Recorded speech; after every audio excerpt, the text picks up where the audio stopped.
சொன்ன மாதிரி organised super market அப்படின்னு சொல்லும் போது நிறைய வந்துருச்சு. நம்ம காம்படிஷனில் வந்து எக்கச்சக்க கடைகளை நம்மளால் பார்க்க முடியுது. பட் வாட் யூனிக்னஸ் சாஸ்கோ ப்ரொவைட்ஸ் அப்படின்ற இப்போ சாஸ்கோ அப்படிங்கிறது ஏற்கனவே இருக்கிற ஆர்கனைஸ்டு சூப்பர் மார்க்கெட்ஸோடு சேர்ந்து இதுவும் ஒரு சூப்பர் மார்க்கெட்டுன்னு தயவு செஞ்சு நினச்சிடாதீங்க. இது சூப்பர் மார்க்கெட் கடை கிடையாது. நாங்கள் வந்து என்ன மாதிரி பிளான் பண்ணியிருக்கோம் அப்படின்னா, சாதாரண ஒரு கடைக்கும் இவங்களுக்கும் என்ன வித்தியாசம் இருக்கும்? போனீங்கன்னா கியூஆர் கோட் இருக்கும், ஸ்கேன் பண்ணால் பில் உடனே வந்துடும், டேப் பண்ணலாம், என்ன வசதிகள் எல்லாமே இருக்கும். நீங்கள் கிரெடிட் கார்டில் வாங்க முடியும், பக்கத்தில் கிரெடிட் கார்டில் வாங்க முடியாது. ஸோ இந்த மாதிரி பல விஷயங்களுக்காக, பல சௌகரியங்களுக்காக, டெக்னாலஜிஸை பயன்படுத்துவதற்காக நம்ம வந்து சூப்பர் மார்க்கெட்ஸை நாடி நம்ம போகணும். ஆனால் சூப்பர் மார்க்கெட்ஸை நாடி போகிறதுல எவ்வளோ கஷ்டங்கள் இருக்குது அப்படிங்கிறது உண்மை. அட்வான்டேஜஸ் எந்த அளவுக்கு இருக்கோ அதே அளவுக்கு டிஸ்அட்வான்டேஜஸ் நிறையா இருக்குது அப்படிங்கிறது தெரிஞ்சுக்கணும். நம்ம பக்கத்து கடையில் இருக்கிற அட்வான்டேஜ் நிறையா இருக்குது, டிஸ்அட்வான்டேஜ் குறைவு தான்.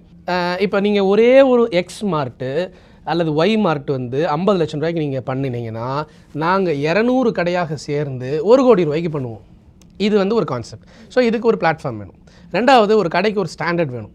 இங்கே என்னென்ன டெக்னாலஜி, ஒரு 30 லட்சம் ரூபாய்க்கு ஒரு பில்லிங் சாஃப்ட்வேர் அவன் வச்சுருக்கான் அப்படின்னா இந்த மளிகை கடைக்காரனால அதை வாங்க முடியாது, ஒரு கடைக்காக அதை வாங்க முடியாது. ஸோ அதை நம்ம ப்ரொவைட் பண்ணுறோம். ஒரே சாஃப்ட்வேர் தான், எல்லாம் 1000 கடை இருந்தால் 1000 கடையும் நம்ம யூஸ் பண்ண போகிறோம். இது ஒன்று. ரெண்டாவது, மூணாவது பார்த்திங்கன்னா ப்ராடக்ட்ஸோட அந்த பர்ச்சேசிங் கெப்பாசிட்டிக்கு தகுந்த மாதிரி விலையும் குறைஞ்சிரும். அப்புறம் இந்த சேல்ஸில் நீங்கள் வந்து இந்தோனேஷியா, மலேசியா இங்கெல்லாம் பார்த்தீங்கன்னா தெரியும், ஏர்போர்ட்லேயும் ஒரு கடை இருக்கும், குப்பத்தொட்டிக்கு பக்கத்துலேயும் ஒரு கடை இருக்கும், பஸ் ஸ்டாண்ட்லேயும் ஒரு கடை இருக்கும், எல்லாம் ஒரே பிராண்ட் 7-Eleven இருக்கும். நீங்கள் என்ன வேணாலும் அங்கே போய் வாங்கிக்கலாம். அங்கெல்லாம் மளிகை கடைக்கு போய் வாங்கணும்னு பேச மாட்டாங்க. 7-Eleven இருந்தால் பாருவா வாங்குப்பா அப்படின்னு சொல்கிற அளவுக்கு அது பெரிய பிராண்டு. ஸோ இந்த மாதிரி நம்மளுடைய சாஸ்கோவை வந்து கொண்டு வரணும், நிறைய பிராண்டுகளை நம்ம வந்து தொடங்கணும் அப்படின்னு நம்ம இது பண்ணுறோம்.